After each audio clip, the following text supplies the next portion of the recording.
So I've just created a first-person blueprint project with starter content. The first thing you're going to want to do, if this is the first time you've ever opened one, is of course to play and have a go at shooting some things.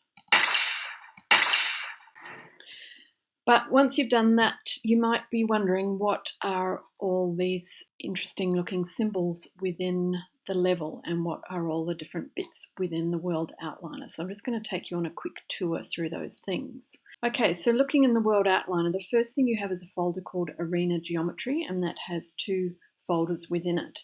That first folder, called Arena, contains all the kind of large dark grey elements within your scene. So for example, it's got walls and it's got the floor.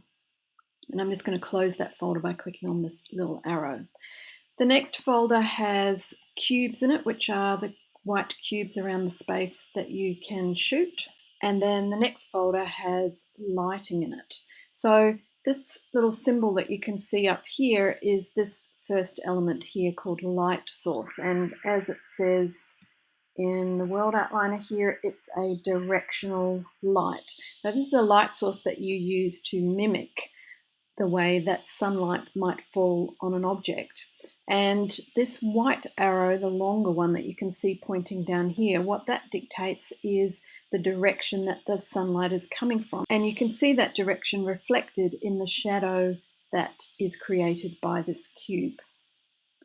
The next element that you have, and I'm just going to double click to focus in on that element and zoom out a bit, is what's called a light mass importance volume, and that's one of these large sort of invisible looking rectangular objects that you can see that are surrounding the whole of the arena within the first person shooter. The light mass importance volume tells Unreal Engine 4 which elements within the scene are important to be rendered.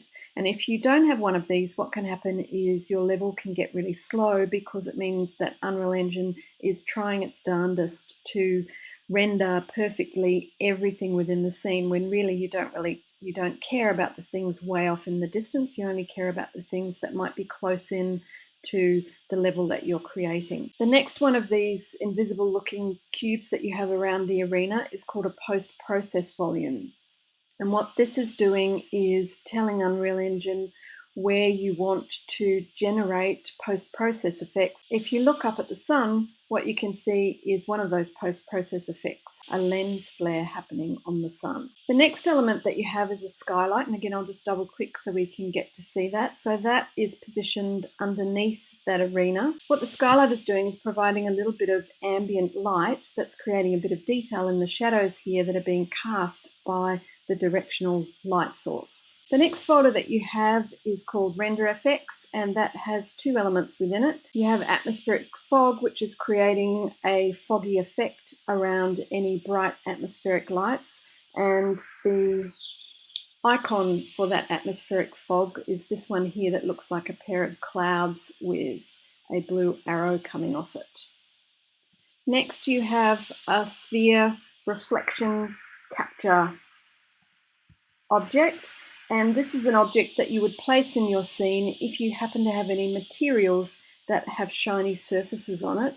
And what it means is that those shiny surfaces are going to reflect the other objects around them. So it's capturing those reflections and telling Unreal Engine 4 to render those reflections. So you can add multiple ones of these to a scene depending on what kinds of materials you have within your scene. The next object that you have is called First Person Character, and this is a blueprint that creates the character that walks around when you are playing the game. It has a camera which gives it a viewpoint. It has a static mesh of some arms and a gun. The next element that you have is called Player Start.